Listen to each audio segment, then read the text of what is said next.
وبركاته. نحمد الله العظيم نصلي ونسلم على الرسول الكريم أما بعد. قال الله سبحانه وتعالى في كلامه القديم: أعوذ بالله من الشيطان الرجيم. بسم الله الرحمن الرحيم. يا أيها الذين آمنوا إذا تداينتم بدين إلى أجل مسمى فاكتبوه إلى آخر الآية. ஆமன்னா பில்லாஹி ஸதகல்லாஹு மௌலானல் அஸீம். சங்கைக்கும் மிகுந்த மரியாதைக்கும் உரித்தான மேலான பெரியவர்களே, பாசத்திற்குரிய சகோதரர்களே, அருமை நாயகம் ஸல்லல்லாஹு அலைஹி வஸல்லம் அவர்களின் நல்பாக்கியங்கள் நிறைந்த உம்மத்துமார்களே, ஸஹீஹுல் புகாரியில கண்மணி முஹம்மது ரசூலுல்லாஹி ஸல்லல்லாஹு அலைஹி வஸல்லம் அவர்கள் முற்காலத்தில் வாழ்ந்த இரண்டு நேர்மையான நபர்களை குறித்து பேசியுள்ளார்கள். நான் நேற்றே சொன்னது போல, இஸ்ராயேல் சந்ததிகளிலே, பனி இஸ்ராயல்களிலே நல்லோர்களும் நபிமார்களும் வலிமார்களும் வாழ்ந்து மறைந்துள்ளார்கள். தீயோர்களும் ஷைத்தான்களும் வாழ்ந்து கொண்டிருக்கிறார்கள். அப்ப அந்த நல்லோர்களிலே ஒரு இரண்டு நபரை குறித்து கண்மணி முஹம்மது ரசூலுல்லாஹி ஸல்லல்லாஹு அலைஹி வஸல்லம் அவர்கள் சஹாபாக்களிடத்திலே சொன்னார். இரண்டு பேர்கள் ஒருவர் அடுத்தவரிடத்திலே வந்து ஒரு 1000 தீனார் கடனாக கேட்கிறார். ஒரு மனிதரிடத்திலே வந்து மற்றொரு மனிதர் ஏதோ ஒரு நிமித்தமாக, ஏதோ ஒரு தேவையாக ஒரு 1000 தீனார் கடன் கேட்கிறார். நம்ம என்ன செய்வோம்? நம்மள்கிட்ட வந்து ஒருத்தர் மிகப்பெரிய தொகையை கடனாக கேட்டால் யாராவது சாட்சி அழைச்சிட்டு வாங்கன்னு சொல்லுவோம், யாராவது நாமினியை கொண்டு வாங்கன்னு சொல்லுவோம். ஒரு ஆள் வேணுமில்ல, எதுவும் நடக்கலாம். இப்போ உங்கள் சார்பாக 1000 தீனாரை நாளைக்கே நீங்கள் உங்களுக்கு ஏதாவது நேர்ந்து விட்டால் தர்றதுக்கு ஒரு ஆள் நாமினி வேணும். அதுக்கு பேர் கஃபீல் அப்படின்னு அரபின்னு சொல்லுவாங்க. ஈத்தினி கஃபீலா, நீ அழைச்சிட்டு வா, உன்னுடைய ஒரு பொறுப்புதாரி ஏஜென்ட், ஒரு நாமினி அழைச்சிட்டு வா. அவர் சொன்னார், கஃபா பில்லாஹி வக்கீலான்னு சொன்னார். என்னுடைய நாமினியாக நான் அல்லாஹுவையே ஆக்கிவிட்டேன்னு சொன்னேன். சரிப்பா, அப்படின்னா சாட்சியாளரை அழைச்சிட்டு வாங்க. ஈத்தினி சுகதா, சாட்சியாளர்களை அழைச்சிட்டு வா. அப்போ அந்த மனிதர் கடன் வாங்கக்கூடியவர் சொன்னாரு, கஃபா பில்லாஹி ஷஹீதா, அல்லாஹுவே நான் சாட்சியாளனாக ஆக்கிவிட்டேன். இவரும் நல்ல மனிதர். யார் கடன் கொடுக்கிறார்? ரொம்ப கரார் பேர் வழி இல்லை. ஹைர், அல்ஹம்துலில்லாஹ். நீ அல்லாஹுவே சாட்சியாளனாக ஆக்கிட்டதுனால, அல்லாஹுவே நீ வந்து நோமினியாக ஆக்கிட்டதுனால நான் உனக்கு தருகிறேன் என்று சொல்லி 1000 தீனாரை கொடுத்துட்டேன். கொஞ்சம் நஞ்ச தொகை இல்லை. 1000 தீனாருங்கிறது இன்னைக்கு ரேட்டில் மிகப்பெரிய லட்சத்தை தொடும், லட்சத்தை தாண்டலாம். கொடுத்து விட்டார். அவர் வந்து கடல் கடந்து எங்கோ பயணம் போனார். போன மனிதர் தன்னுடைய தேவையை நிறைவேற்றி விட்டு திரும்ப அவர் ஏதோ ஒரு சம்பாத்தியம் செஞ்சிருப்பார். சம்பாத்தியம் செய்து விட்டு வாங்கின கடனை திரும்ப கொடுக்கலான்னு வரும்போது அங்கிருந்து இந்த பக்கம் வருவதற்கு எந்த போட்டோ எந்த படகோ கிடைக்கல, கடலை கடந்து வர்றதுக்கு. அவரும் ரொம்ப முயற்சித்தார். ஏன்னா அந்த ஒரு தவணைக்கு தான் கொடுக்கப்பட்டுச்சு. இந்த டேட்டில் நீங்கள் தரணும். அந்த டேட்டுக்கு 2-1 நாளைக்கு முன்னாலேயே புறப்பட்டு வந்து எப்படியாவது நம்ம அந்த கடலை கடந்து அந்த பக்கம் போய் கொடுத்துறோம். பார்த்தா 2-3 நாளாக போட்டு ஓடலை. என்னன்னு தெரியல. ஒருவேளை வெள்ளமாக இருக்கலாம், அதிகப்படியான காட்டாற்று வெள்ளமாக இருக்கலாமோ என்னமோ. என்ன செஞ்சாரு? நம்ம அல்லாஹுவை பொறுப்புதாரியாக ஆக்கிட்டதுனால அல்லாஹ் கொண்டு போய் சேர்த்துருவாங்கிற நம்பிக்கையில் அங்கே ஒரு மரத்தினுடைய ஒரு கட்டை ஒன்று கீழே விழுந்துச்சு. பெரிய உருண்ட கட்டை. அந்த கட்டையை அப்படியே 2ஆக வெட்டி அதற்குள்ளே 1000 தீனாரை வைத்து, சஹீஹுல் புகாரியில் ஹதீஸ் இருக்குது, 1000 தீனாரை வைத்து ஒரு துண்டு சீட்டு, மின் இலா, கடன் வாங்கியவர் யாருக்கு கொடுக்கணுமோ அந்த பேரையெல்லாம் உள்ளே எழுதி அந்த கட்டையை 2ஆக நல்ல ஒட்டி கடலை தூக்கி போட்டு தவக்கல் தலலாம் தூக்கி போட்டுட்டார். யதார்த்தமாக கடன் கொடுத்தவர் என்ன, இந்த மனுஷன் இந்த டேட்டில் திரும்ப தரேன்னு சொன்னாரே, காணவேன்னு சொல்லி அப்படியே கரையோரமாக வந்து ஒரு 2 நாள் அப்படியே எதிர்பார்க்கிறார். ஒரு நாள் பார்த்தா ஒரு கட்டை ஒன்று வருது, அப்படி மிதந்துக்கிட்டு வருது. சரி, யதார்த்தமாக நம்ம இது விறகுக்கு பயன்படுத்தலாம். அவருக்கு தெரியாது இதில் வந்து நமக்கு உண்டான தொகை இருக்கும்லாம் தெரியாது. ஒரு கட்டை அழகாக நம்ம கரையோரத்தில் ஒதுங்குதே, நம்ம அதை பயன்படுத்திக்கலாம்னு சொல்லி அதை எடுத்து, நீங்கள் கவர்மெண்ட்டில் அந்த மாதிரி சந்தன கட்டையெல்லாம் பயன்படுத்தக்கூடாது. அது வந்த உடனே அழகாக எடுத்தார், அதை வெட்டினார். உள்ளே பார்த்தா 1000 தீனார் இருக்குது, ஒரு துண்டு சீட்டு இருக்கு. அவருக்கு ரொம்ப சந்தோஷமாக போச்சு. 1000 தீனாரும் கிடச்சிக்கிச்சு. அல்லாஹ் தஆலா விறகையும் கொடுத்துட்டான். வந்துட்டார்.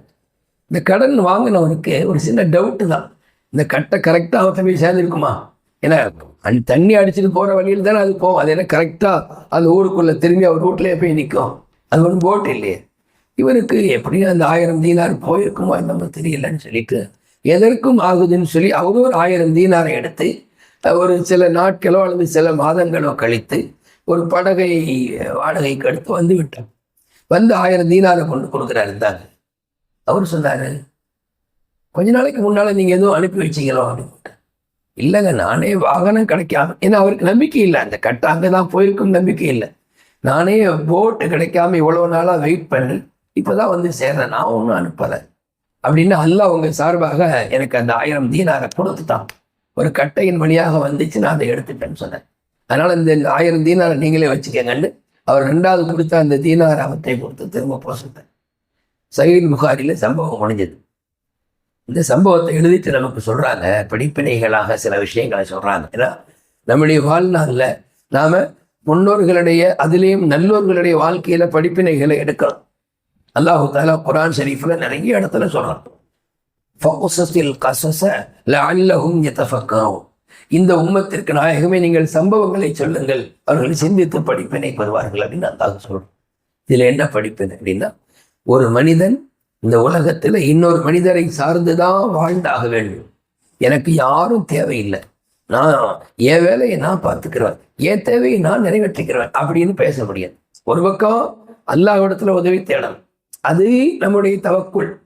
இன்னொரு பக்கம் யதார்த்த நிலை என்னன்னா, ஒருவர் அடுத்தவரை சார்ந்துதான் வாழும். உட்கார்ந்து இருக்கிறோம், எந்திரிக்க முடியல, என்ன செய்வோம்?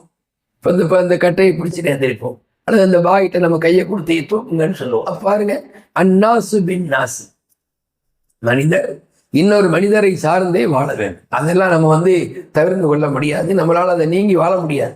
அதனால தானே நம்ம கூட்டு குடும்பமாக ஒரு தெருவில் வீடுகளாக ஏன் வாழ்கிறோம்? இல்லைன்னா காட்டில் போய் வாழ வேண்டியதானே, யாருமே தேவையில்லைன்னு சொல்லியிருந்தா. அப்போ தேவையில்லை என்பது மனிதனுக்கு இல்லை.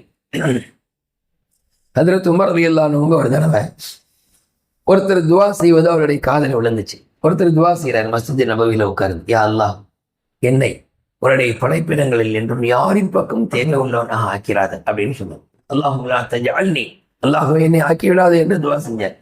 அப்போ உமர் ரலியல்லாஹு சொன்னாங்க, இதுக்கு நீ உனக்கு மௌத்து வரட்டுன்னே துவா செஞ்சிடலாம், ஏன்னா அதுதான் உனக்கு பொருத்தம். யாருடைய தேவையும் இல்லாமல் ஆக்குன்னு சொன்னால் அது நடக்கிற காரியம் இல்லை.